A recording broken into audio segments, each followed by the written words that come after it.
Sosok TKW bongkar rumah kekasihnya di Jateng, sakit hati ditinggal nikah, nekat pulang dari Dubai. Inilah sosok tenaga kerja wanita, TKW, yang pulang dari Dubai untuk merobohkan rumah mantan pacarnya di Pati, Jawa Tengah. Adapun seorang TKW berinisial K nekat hancurkan rumah mantan kekasihnya di Pati, Jawa Tengah. Hal itu dilakukan lantaran sakit hati ditinggal menikah kekasihnya berinisial SM dengan orang lain. Video perobohan rumah SM pun viral di media sosial beberapa waktu belakangan. Tampak dalam video, rumah bercat warna-warni menyisakan puing-puing bangunan. Selain itu, konstruksi atap juga sudah tidak tersisa. Demikian dengan tembok-tembok berkonstruksi hebel sudah hancur berlubang besar. Kades Tertek, Nur Hamim, mengungkapkan kronologi di balik aksi perobohan rumah yang viral di media sosial tersebut.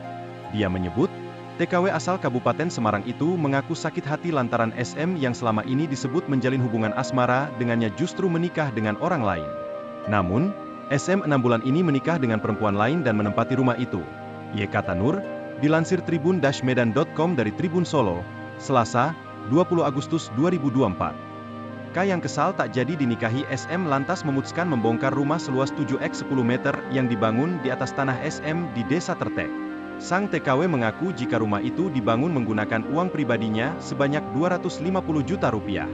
Uang hasil bekerja di Dubai, Uni Emirat Arab, itu ditransferkan K secara bertahap kepada SM. Menurut Nur, proses pembangunan rumah sudah berlangsung sekitar 1,5 tahun ini. Rumah itu rencananya akan ditempati SM dan K setelah menikah nantinya. Tetapi takdir berkata lain, rumah tersebut justru dihuni oleh SM dengan perempuan lain yang resmi dipersuntingnya. Kesepakatan kedua belah pihak untuk merobohkan rumah tercatat dalam surat pernyataan bermeterai yang ditandatangani oleh SM, K, dan Kepala Desa Tertek, Nur Hamim. Setelah dirobohkan, SM beserta istri barunya kemudian pindah dengan menempati rumah tetangga desanya yang kebetulan kosong.